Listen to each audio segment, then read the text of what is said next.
تلنگانہ کے ضلع نظام آباد میں قومی ہلدی بورڈ کے رسمی طور پر افتتاح کے ساتھ ہی تلنگانہ کے ہلدی کے کسانوں کا دیرینہ خواب پورا ہو گیا ہے۔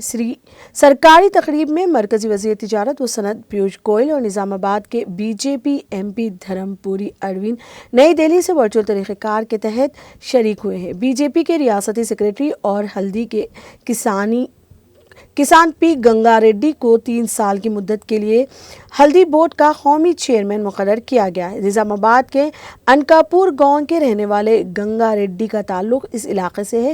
ہلدی بورڈ کا قیام تلنگانہ کے کسانوں بالخصوص نظام آباد کے کسانوں کا دیرینہ مطالبہ رہا ہے۔ اروند کی کوششوں سے مرکز نے اب سنکرانتی کے موقع پر اس وعدے کو پورا کیا ہے۔ ہلدی بورڈ کا مطالبہ 2006 سے کیا جا رہا تھا، جب سودیشی جاگرن منچ نے اس کی وکالت کرتے ہوئے ایک تحریک شروع کی تھی۔ یہ مطالبہ بعد ازاں تلنگانہ تحریک کے دوران بھی اجاگر ہوا۔ تلنگانہ کی تشکیل کے بعد بی آر ایس ایم پی کے کویتا نے بھی اس مسئلے کو قومی سطح پر اٹھایا تھا۔ اروند، جو 2017 میں بی جے پی میں شامل ہوئے تھے، نظام آباد میں ہلدی بورڈ لانے کا عہد کیا تھا۔ ابتدائی طور پر مسئلہ بورڈ میں ہلدی کے کسانوں کے لیے ایک یونین قائم کیا گیا تھا۔ 2023 کے اسمبلی انتخابات کے دوران مودی نے ہلدی بورڈ کے قیام کے منصوبے کا اعلان کیا تھا۔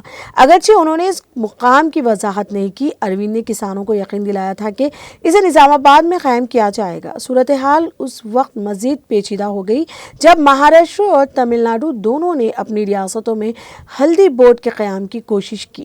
اس بورڈ کے قیام کے لیے اکتوبر 2023 میں مرکز نے نوٹیفیکیشن جاری کیا تھا۔